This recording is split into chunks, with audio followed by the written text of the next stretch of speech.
a Deus. Antes de se assentar, eu queria que você declarasse a seguinte palavra, a seguinte frase. Diz assim, fala assim: eu sou forte, eu sou, que a tua palavra diz que eu sou. Eu tenho tudo aquilo que a tua palavra diz que eu tenho. E eu posso realizar tudo aquilo que a tua palavra diz que eu posso realizar.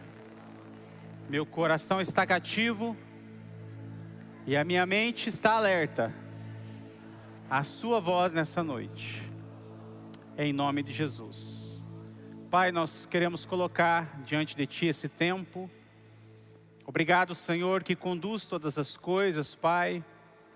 Nós estamos aqui no teu nome, o nome de Jesus, o nome que é sobre todo nome, Pai.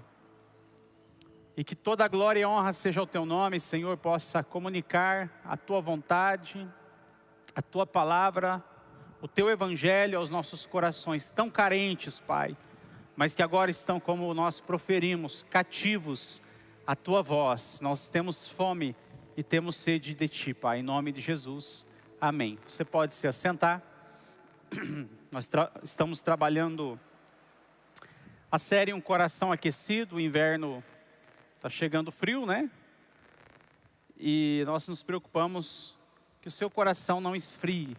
A tendência é que nós esfriemos também. Mas, então, a equipe ministerial tem trazido essa temática. A semana passada, o pastor Ronilson falou sobre os sintomas de um coração frio.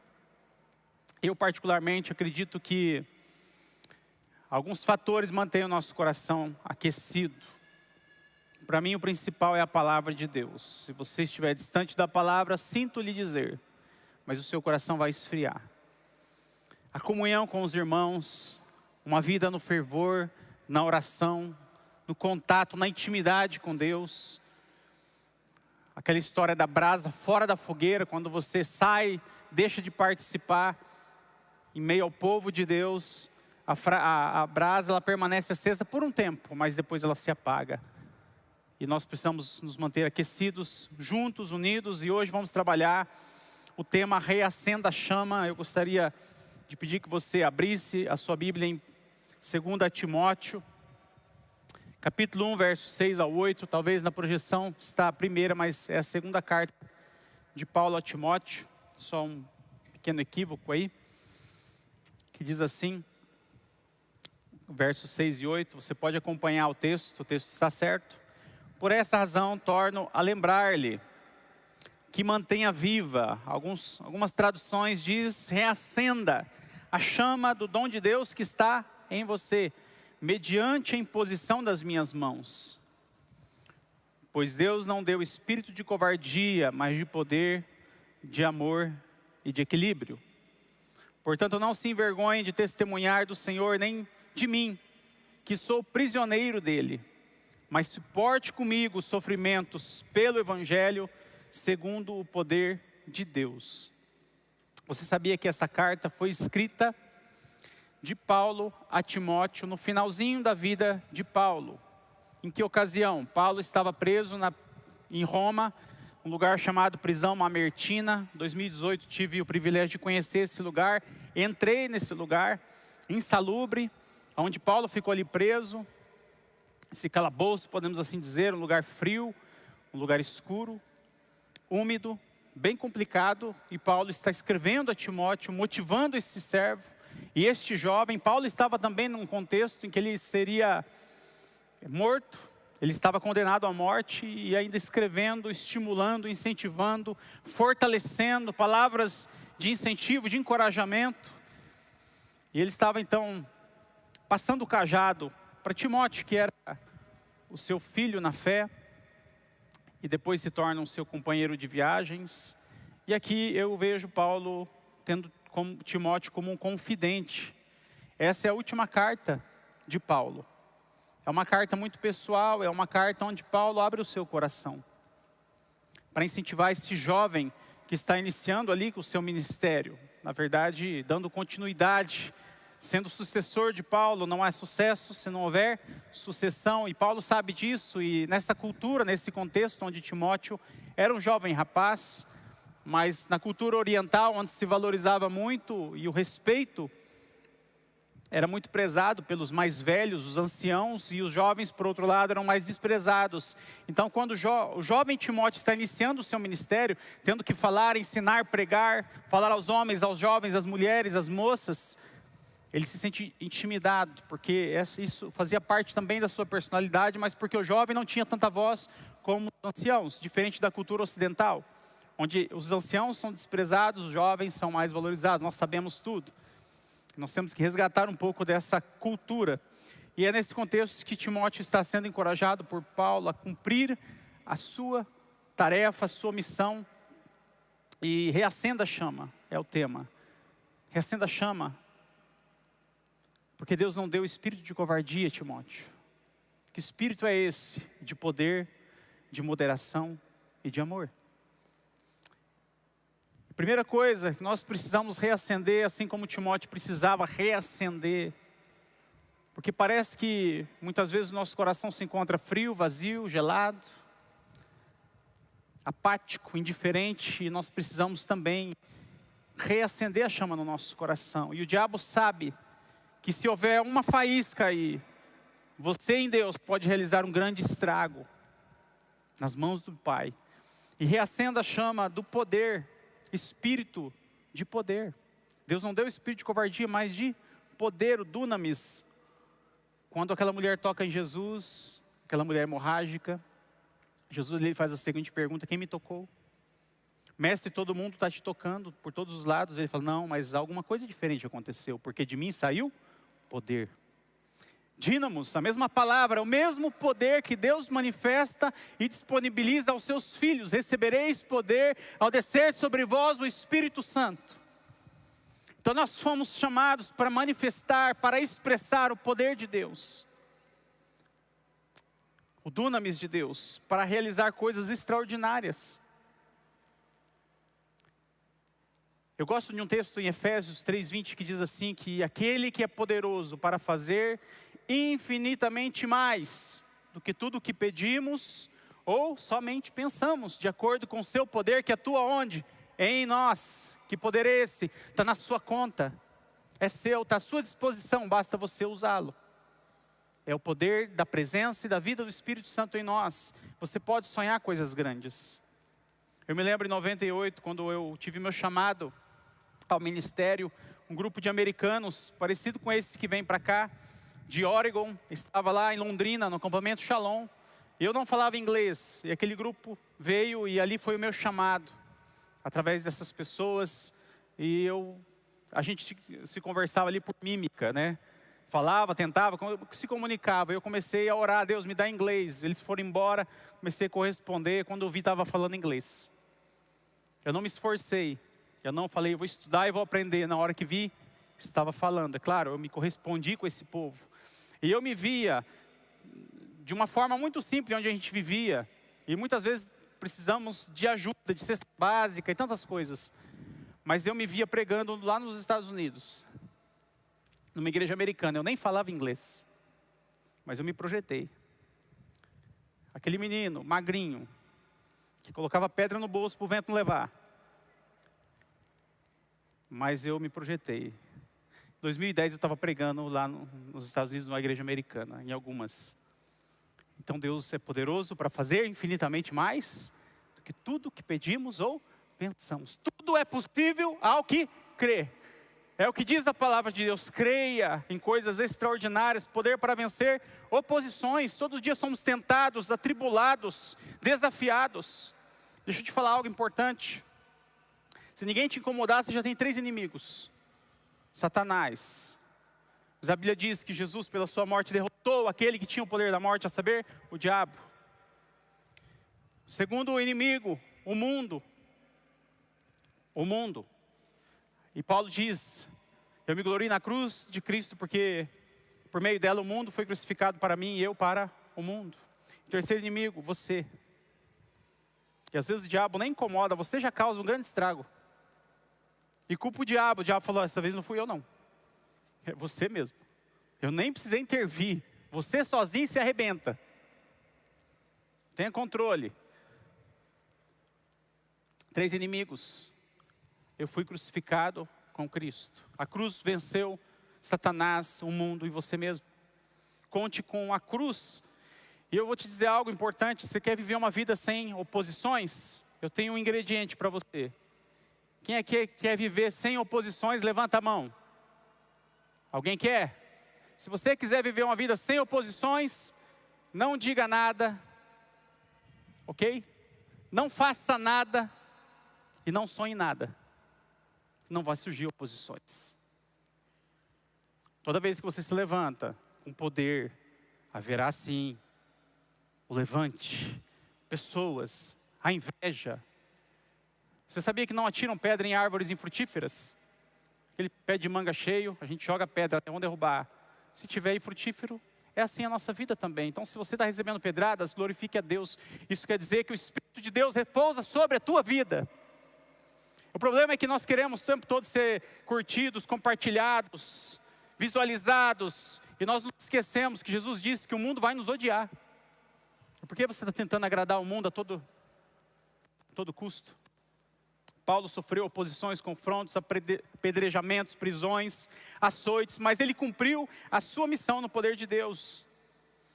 Precisamos compreender que dependemos da energia de Deus para perseverarmos. Você já ouviu falar daquele trevo de 4 folhas? Significa o quê? Sorte. Isso. E o trevo de 3 folhas, significa o quê? Que está faltando uma, não. No Japão,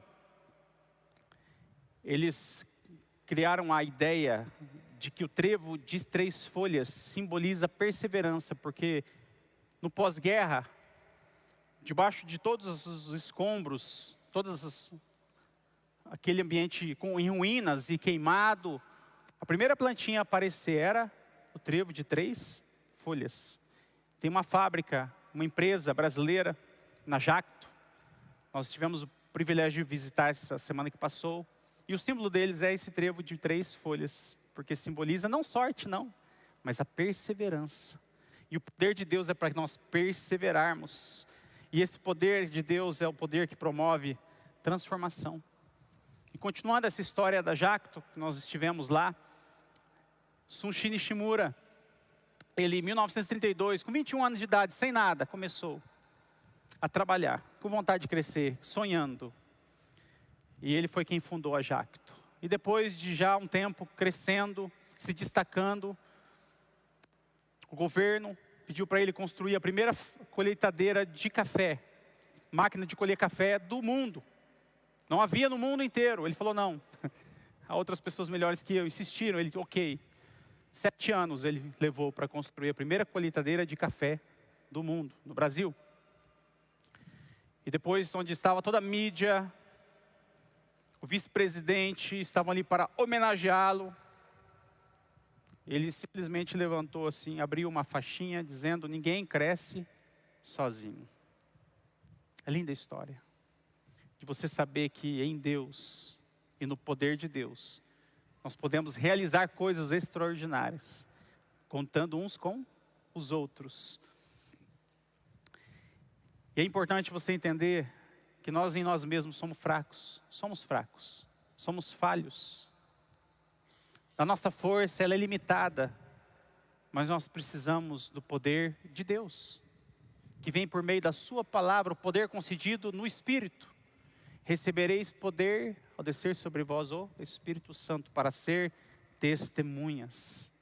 Então nele nós temos o poder por conta do que Cristo fez por nós. Nele você é cheio do poder de Deus. Então seja um promotor de transformação no poder de Deus. Reacenda a chama em segundo lugar para expressar amor. O espírito de amor, o amor ágape. Há 4 tipos de amor, o amor filéu, estorge, eros e ágape. O ágape é o amor de Deus incondicional, o amor sacrificial. E agora, é importante eu te dizer também que é muito difícil a gente amar como Deus requer. Quando Deus fala, maridos, amem as suas esposas, é amor ágape, é sacrificial. Espírito de amor aqui para Timóteo é o amor ágape, amor de Deus. Porque é mais fácil a gente odiar. É mais fácil a gente julgar. Estou certo? É mais fácil a gente condenar, a gente desviar, a gente evitar. Mas a Bíblia diz em Romanos 5,5 que Deus derramou o seu amor no nosso coração. O seu amor no nosso coração. O seu amor no nosso coração pelo Espírito Santo que Ele nos concedeu. Por causa do que Cristo fez. Você pode amar com o amor de Deus. Não é pelo seu amor. O seu amor, ele acaba, ele é condicional. Amanhã é dia dos namorados, que lindo.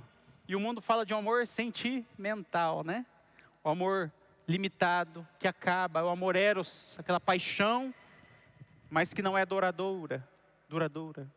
O amor que não é prático. Conta-se uma história de uma chinesa que se casou com o seu marido e foi morar junto com o marido e com a sogra. Não recomendo. Por um leve tempo, ok? Mas naquela cultura ela tinha que reverenciar a sogra, obedecer a sogra, que ficava dando palpites e criticando algumas coisas de como ela fazia. E ela começou a criar uma amargura, uma aversão àquela sogra. Sentimento ruim, atrapalhando a vida dela. E ela foi conversar com o mestre. Mestre, eu preciso fazer alguma coisa, eu tenho que me livrar dessa sogra. Essa sogra abençoada. O mestre, ok, vou te dar um conselho. Deu um pacote de ervas para ela. Essa erva aqui, esse é um veneno que você vai colocar na refeição dela aos poucos. Não coloque de uma vez. Cada dia você vai colocar um pouquinho desse veneno. E aos poucos você vai matar a sua sogra. Olha aí. Tá? E de repente aí ele deu outro conselho. É o seguinte, mas nesse período, para que não desconfiem de você, você precisa ser bem amigável, tratá-la muito bem. Caso contrário, vão suspeitar que foi você que colocou veneno na comida. Então, aos poucos, ela vai morrendo e você tratando ela bem. E ela começou a cumprir aquilo, até fez comida para a sogra, colocava ali a pitadinha, né, de tempero. E aí todos os dias, né, aquilo vira um hábito, ok, vamos colocar um pouquinho mais hoje. Tudo bem, mas tratando a sogra bem, tratando a sogra com muita simpatia, gentileza. E o tempo foi passando, aquela sogra também foi tratando ela bem. E elas se tornaram muito amigas. E ela foi conversar com o mestre, mestre, eu preciso fazer algo para minha sogra não morra. Porque agora nós nos damos tão bem, eu amo a minha sogra como se fosse a minha mãe. E o mestre falou o seguinte: na verdade, aquilo que eu te dei não era veneno, era vitamina para sua sogra viver mais, hein? A amargura e o veneno estavam na sua mente, no seu coração e nas suas atitudes. E na verdade é isso, nós olhamos muito para o defeito do outro, o problema do outro. E temos que entender que nós temos que manifestar e praticar o amor. O amor, ele não é sentimento. Sentimento vem, vai e é bom. Mas ele passa. O amor é compromisso. Não é o amor que sustenta o casamento. É a aliança que sustenta o amor. É o compromisso. É a prática. É o resgate das coisas antigas. É a decisão que nós fazemos. E nós temos que amar. O amor ágape que se doa, que não vive em si mesmado. É impossível o amor ágape olhar somente para si mesmo. O amor por meio de ações práticas. O filme Patch Adams, O Amor é Contagioso, uma história real, onde o ator, ele decide se internar e ele vê naquelas pessoas ali com problemas mentais, ele percebe alguma coisa e ele fala, pera um pouquinho, eu posso ajudar pessoas. E ele faz medicina para realizar sonho das pessoas. E há um momento nesse filme que ele cronometra quanto tempo eu vou levar para conseguir um sorriso hoje. E ele contabiliza alguns segundos só. Para fazer a vida do outro melhor, trazer alívio, trazer alegria, trazer sorriso. Quantos sorrisos você conquistou hoje? 1, 2, aquele frentista, aquele caixa, o vizinho, a gentileza, o bom dia. Porque quando nós falamos de amor, de repente transformar o mundo, coisas muito grandes, você pode transformar o mundo ao seu redor. O problema é que muitas vezes nós nos adaptamos ao ambiente, nos tornamos aquilo que o ambiente proporciona. Se o ambiente está bom, eu estou bem. Se ele está ruim, eu estou mal. Mas nós não somos produtos do ambiente, somos produtos da nossa fé, do nosso relacionamento com Deus, daquilo que está em nós. João 13:35 diz: nisto conhecerão que sois meus discípulos, se vocês amarem uns aos outros. O amor que sacrifica e que ama. 1 João 3,16 diz: conhecemos o amor nisso, que Ele deu a vida por nós, e nós devemos dar a vida pelos irmãos. Em terceiro lugar, reacenda a chama para viver com equilíbrio. Espírito de equilíbrio, sofranismas em grego. Também significa domínio próprio, moderação. Deus nos chama para sermos equilibrados. Temos que ter equilíbrio na nossa agenda, o que fazemos, o quanto falamos, o quanto comemos, o quanto dormimos, o quanto exercitamos, o quanto temos de lazer. Deus nos chama ao equilíbrio. Esses dias conversando com uma mulher que está com muita sede de Deus e frequentando os cultos, e ela está fazendo o PCA novos membros, para se tornar membro de nossa igreja, e ela foi de manhã e foi no domingo à noite e falou assim: eu senti Deus me incomodando domingo no culto, e eu senti Deus me incomodando. Eu falei, eu vou embora, e foi embora. Eu pensando que era o diabo, né? Eu conversei, mas e o seu marido? Que o marido só vinha no fim de semana, trabalha na fazenda. Ele estava em casa no fim de semana. Eu falei, você ficou o dia inteiro na igreja? E o teu marido em casa só no fim de semana? Eu falei, era o Espírito Santo mesmo te incomodando para você ir embora. Vai para casa, equilíbrio. Equilíbrio. Você vai ficar o dia inteiro na igreja, o marido lá. Dá atenção, equilíbrio. Tem que ter equilíbrio nas coisas de Deus. Se você faz o que você quer, você não tem equilíbrio. A verdadeira liberdade não consiste em fazer o que se quer, mas aquilo que precisa ser feito. A liberdade é isso. Equilíbrio no gerenciamento das emoções. Pessoas querem liderar pessoas, mas não conseguem controlar os seus instintos. Querem governar sobre grandes corporações, mas não controlam a língua. Eles querem dominar sobre os fracos, mas não dominam seus impulsos. Eu me lembro da história de um pastor, Antônio Abuchaim. Não sei porquê, mas de repente um dia bateram na porta dele, alguém bateu com muita raiva, ele atendeu, homem manso, e xingou o Antônio Abuchaim, esse pastor, de todos os possíveis nomes que você possa imaginar. E ele ficou calmo e tranquilo, só ouvindo. A pessoa foi embora e ele ficou tranquilo.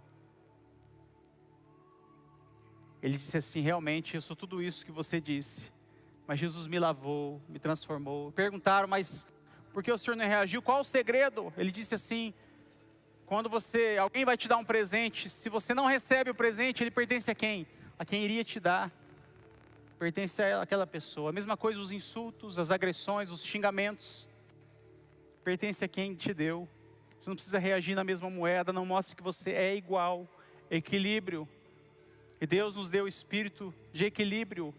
Domínio próprio faz parte do fruto do Espírito. Equilíbrio no que você fala, como você fala. Nos grupos de WhatsApp, e de repente nós estamos respondendo a tudo e a todos. E causando intrigas. Equilíbrio. O testemunho. É muito importante, é assim que Deus nos chama a viver. E o poder do silêncio. 1 Pedro 2, 22, 23 diz, Jesus não cometeu pecado, nem em sua boca se achou engano. O qual, quando o injuriavam, não injuriava. E quando padecia, não ameaçava, mas entregava-se àquele que julga justamente. Nossa tendência é ser bem desequilibrado. Mas na vida dele em nós, é uma vida equilibrada. Eu tenho que cultivar esse Jesus em mim, todos os dias. É isso que traz transformação, é isso que reacende a chama no meu coração. O que Deus precisa fazer para reacender o seu coração nessa noite? Deus não te deu espírito de covardia, Ele te deu espírito de poder, de amor e de equilíbrio. Está na sua conta, é seu, à sua disposição, o que você vai fazer. Comece com pequenos detalhes. Nós fomos agora ao Rio Grande do Sul limpar casa e atender pessoas e falar de Jesus. Eu vi muita gente, muita igreja dando, ok, vamos saciar a fome, vamos ajudar esse povo, mas não davam Jesus. Eu falei, espera um pouquinho, vamos falar do Evangelho de Jesus. Você quer receber esse Jesus na sua vida? Eu quero receber. Eu posso ajudar alguém de todas as formas possíveis, mas eu só aqueço o coração dessa pessoa quando ele recebe Jesus. Jesus, eu posso dar uma casa linda para alguém que perdeu tudo, e essa pessoa ir no inferno no final. De que vai adiantar? É Jesus na vida que reacende a chama nos nossos corações. Feche os seus olhos. Pai, nós te louvamos, Senhor, pela tua palavra que transforma, a tua palavra que muda, que aviva e que reacende a chama no nosso coração, a chama do seu Espírito Santo, fogo, Senhor, o fogo que não se apaga. Há corações aqui frios, chamas apagadas, Senhor, e nós clamamos o teu Espírito de Deus a reacender no nome de Jesus. No nome de Jesus, Pai, nós abençoamos a vida dos seus filhos, declaramos o fogo do Senhor nos seus corações, e a vida do Senhor enchendo tudo, em toda e qualquer circunstância, em nome de Jesus, amém. Deus abençoe.